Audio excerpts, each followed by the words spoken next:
If you hood educated, I'm glad you made it. Allow me to unfold my knowledge, wisdom, and understanding from a hood brother's point of view to all of you, here, there, and everywhere. Now check me out.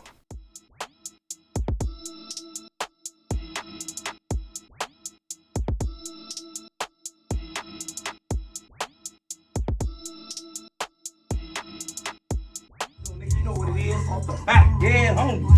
Vernon Avenue, nigga, I'm back, bitch. West Side 40s, and I come in blue strip. Cause that's what I'ma get. Blue strip. That's all I get on Vernon Avenue, nigga. Off the back, that's all I get is blue strip. Dead homies. I don't know what a nigga thought. Dead homies when I'm back on 40s in the hood, you know I 4-0, I'm back, bitch. Dead homies, I'm back, bitch. Getting blues. I came right down here and picked this one for a reason. Cause I get blue strips, bitch. That's all my pockets is filled with. Blue strips on West Side 40s. I'm back, bitch. Stay tuned to the interview too before I fuck your bitch tonight. I mean, like, what y'all expect? You know, I'm talking about coming from a gangbanger that done lived almost his whole life gangbanging. Now, I know a lot of people were under the impression that since this man done blew almost his whole hand off, that he would come back humbled, that he would come back a different person. No. I know a lot of us expected that, but a lot of y'all don't understand the gangbang life. Because if you did, you would understand that in gangbang life, in gangbang culture, you can't show no weakness even when you're weak. You cannot show no weakness even when you're weak. What you mean, hood educated? Break it down for us a little bit. Let me explain something to y'all. A lot of gangbangers die just for representing their hood. A lot of gangbangers die just from throwing up their nation, knowing that they are outnumbered, right? In a weak position. It's about 15 GDs. You the only vice lord here, and they say, man, what you is? And you say, man, I'm an unknown vice lord, brother. What you? Knowing you outnumbered. But in gangbang theology, in gangbang mindset, you have to perform. You got to act like you strong even when you're weak. And that's what we are seeing right now with this brother 4 Extra. Because listen, that right hand, that was his moneymaker. That was his moneymaker. Now, it's deformed right now, and no disrespect and nothing like that. It's deformed. It appears that he has a couple of fingers, the thumb. I'm not sure if they're all the way there, but you know, the surgeon probably saved whatever he could save. But it's not the same, and it would never be the same. Because you got to understand something. We was born with these. We was born with 10 fingers or 4 fingers and 2 thumbs. So whenever you take something from something that we've been using our whole life, things change. And so now he's coming back out here saying it's off the back. He's coming back out here saying that, hey man, I'm still finna be punishing fools when I catch them. Even with the hand that is deformed, he gonna be punishing fools with that too. Cold-blooded demonstration. Because we think in our mind, people that are, you know, civil people, in our mind, we believe that, hey man, this right here should have been a wake-up call. This right here should have been something that told him, hey, you know what? Maybe you need to chill out. You know, I done took some of your fingers, you know what I'm saying, so that you won't punch on people the way that you used to punch on people. You understand what I'm saying?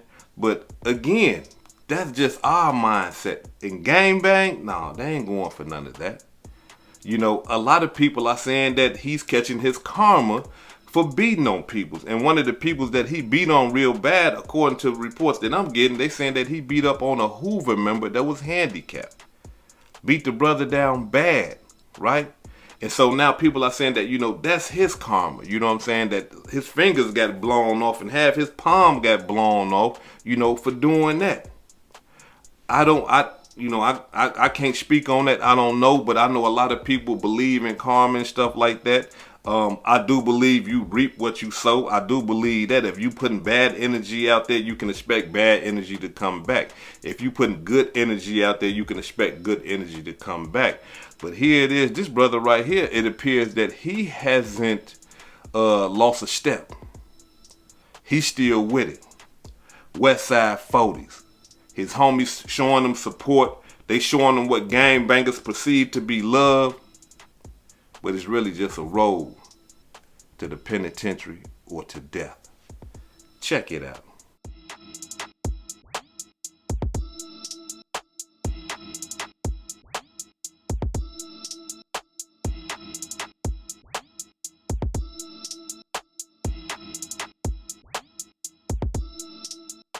You see, they all in the hospital with him, hitting up that 40s, you know what I'm saying? 40s, rolling 40s crip, you know what I mean? They all up in there showing him support. This probably the most support he has ever even got from his homies.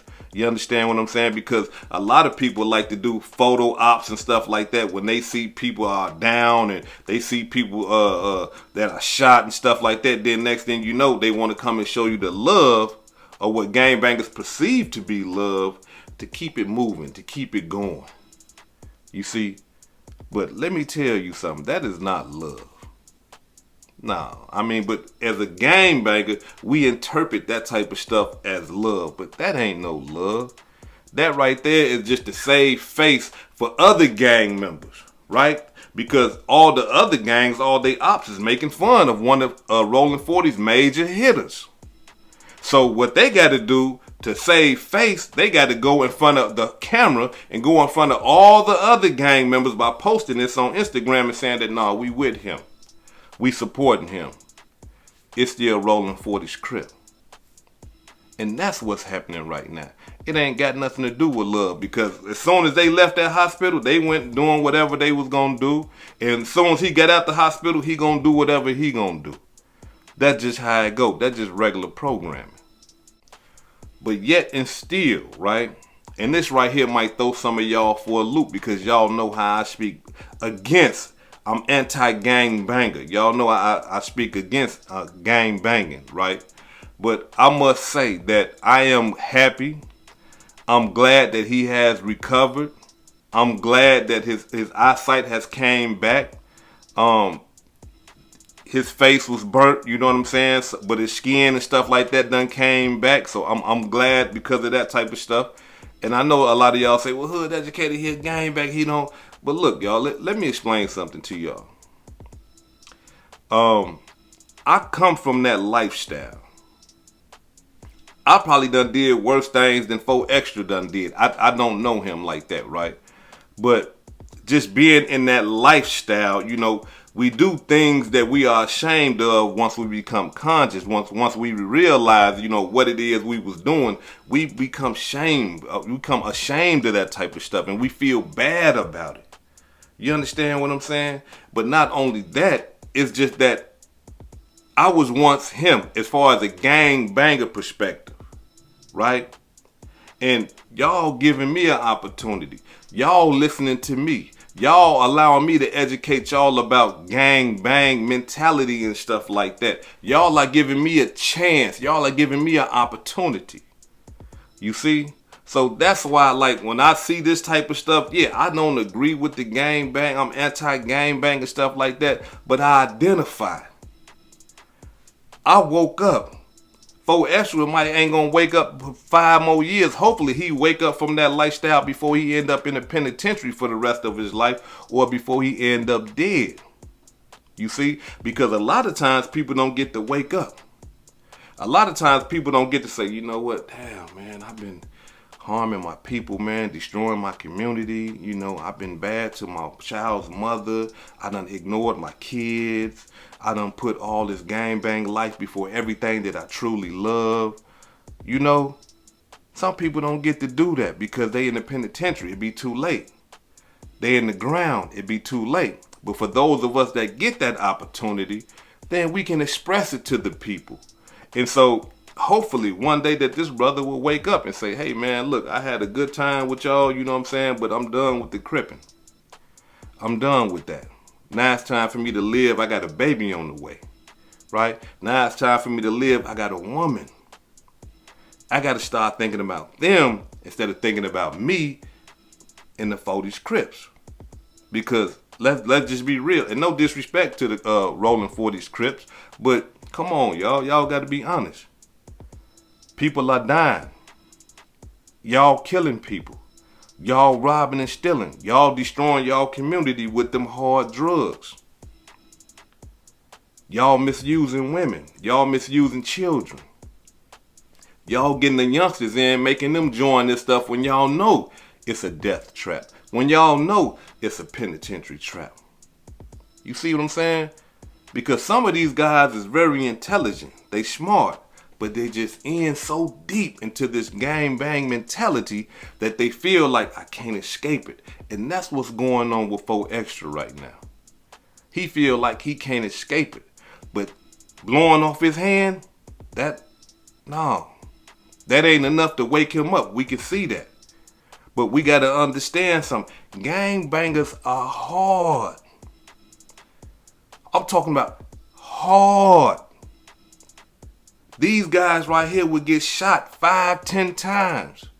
Get stabbed up 10, 11 times. Go to the hospital, have these doctors, do surgeries on them, bring them back to life. And these guys will go right back to the same neighborhood that almost killed them. That's gang banging. This is regular programming. So, to me, it's not a surprise. I mean, like, I had hopes that maybe, the brother say, hey, you know what, man, even though me blowing my hand off ain't have nothing to do with me gang banging, but still, this just kind of like woke me up and showed me that if a little stick of dynamite can blow my hand off, imagine what an AK bullet can do to my body, right? And I'm out here putting it on the line every day that I'm out here in the 40s neighborhood, that I'm putting my life on the line because we got the Hoovers over here and they ain't nothing to be played with. You see what I'm saying? So, but again, everybody wake up at their own time. Everybody don't wake up at the same time. But he back in the studio doing what he do best. But in this song right here, I can hear it's not all about gang banging. He's talking about what he went through. And he was scared that he was about to die. And not only that, in his rhyme, he's saying that he thinking like, man, is he going to hell or is he going to heaven? Is God going to open the gates for him? Check it out. They done fucked up and let me alive. They done fucked up, nigga. Say they done fucked up, nigga, and they done left me alive. And I done woke up out the hospital and I done woke up alive. They in this thing, nigga, I'm going all the way insane. Plus I'm going crazy, nigga, when I listen to my pain. I said I'm bleeding on this bitch, nigga, I'm dying all out. I got some shit up on my mind that I gotta get out. I said I'm flipping and I'm dying, plus I'm coming back now. It's another demon came to see me at the hospital now. I'm looking at him like, fuck, is I'm gonna die right now? Or is heaven gonna open the gates and let me in right now? Now, one thing we gotta understand about rapping is that a lot of the times these rappers rap about what's going on in the mentality. And so when he was laying up in that hospital bed, yeah, he probably was thinking about all that. Is it over with? Am I finna die? But as soon as he got his life back, soon as he realized that, hey, you know what? Hey, I can make it. I'm not finna die. I can get back out here. What'd he do? Went right back to the same neighborhood that can potentially kill him. If not kill him, that can potentially send him back to the penitentiary. This is gang bang mentality, y'all. And it takes a lot sometimes for these brothers to wake up, because they really interpret everything that goes on in gang bang activities with the homies as love. But they have no clue what love is. Not if they thinking that hanging around a bunch of men committing crimes, putting your life on the line to go to the penitentiary or to die is love. That's love. Nah, that's far from it, brother. Way far from it. So in order for these brothers right here to wake up, I'm talking about something has to happen that is so cold-blooded that it changes the mentality. It changes the mind. And sometimes A baby that is being born can do that. And I hope that's what happened in this demonstration here. Before I depart, allow me to say this right here. To all the gangsters that be in the comment section, to all the gangsters that pay attention to my content. Listen, brothers. When stuff like this happen to you, life-changing stuff, don't feel like you gotta go prove yourself. Because that's what gang banging is about. I'm tough, I'm bad, I'll kill you, I'll harm you. No, Don't get to the point where you feel like you gotta go prove yourself. And not only that, don't allow that group pressure. What you mean, hood educated about group pressure? Gang pressure. Don't allow that gang pressure to cause you to make fucked up decisions. Excuse my language, but I gotta put it like that. Because the pressure of the gang and the group would influence you to do something that you really don't want to do. A lot of these guys, they get shot up and stuff like that and I'm talking about almost dead and get brought back to life, and they land there and they think to themselves, you know what, I gotta change my life, this is not right. But then the gang pressure come, the group pressure come, and then they start fooling themselves. They start talking themselves out of reality and start saying stuff to themselves. Hey man, forget that, man. You know what I'm saying? This is what I am. I'm gonna die this and all that. No, you don't want to do that. You don't want to die for no gang. You don't want to die for no street that you don't own. If you want to die, you die for your family, your daughters, your sons, your wife, people that love you genuinely, not that gang bang love. Because that love is temporary. When you gone, it's over with. They gonna put your name on a shirt, tag the wall a few times. Rest in peace to the homie, man. He was the coolest. They gonna be all on the internet, you know, at your funeral, gang banged up. Hey man, yeah, this the homie, man. Woo woo. And that's it. But your children, they gonna love you forever. Even when you gone. Your wife, the impression that you put on her life is gonna be there in her heart forever, regardless if she move on to another man. He ain't you.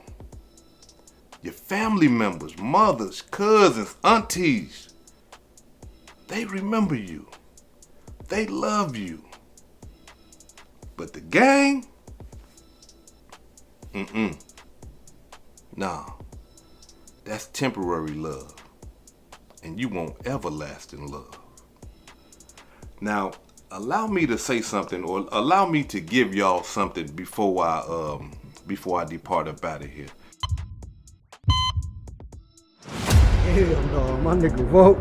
What's going on, man? Niggas that told me you was unconscious. You're in a coma, all types of shit.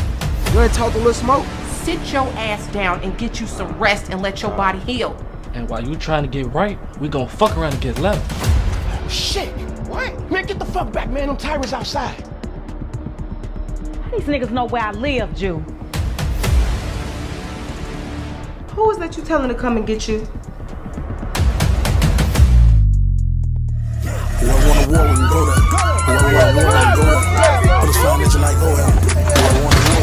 I don't know what the fuck you talking about. Oh, no?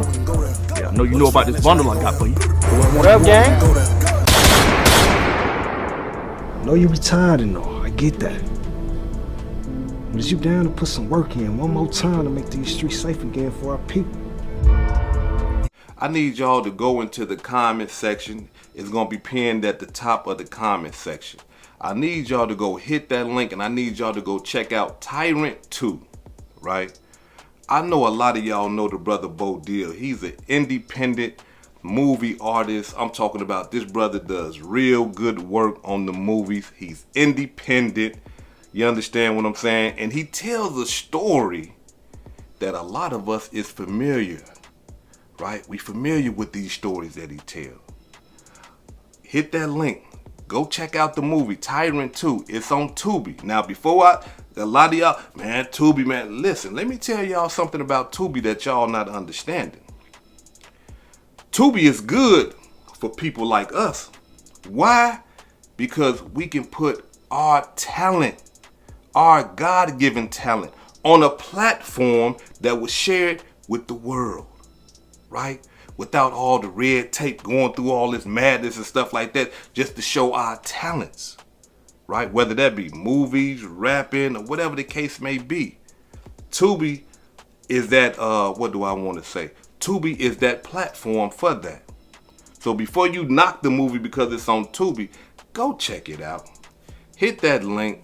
I'm telling y'all, y'all gonna like it. You know, it got that gangbang feel to it. You know what I mean?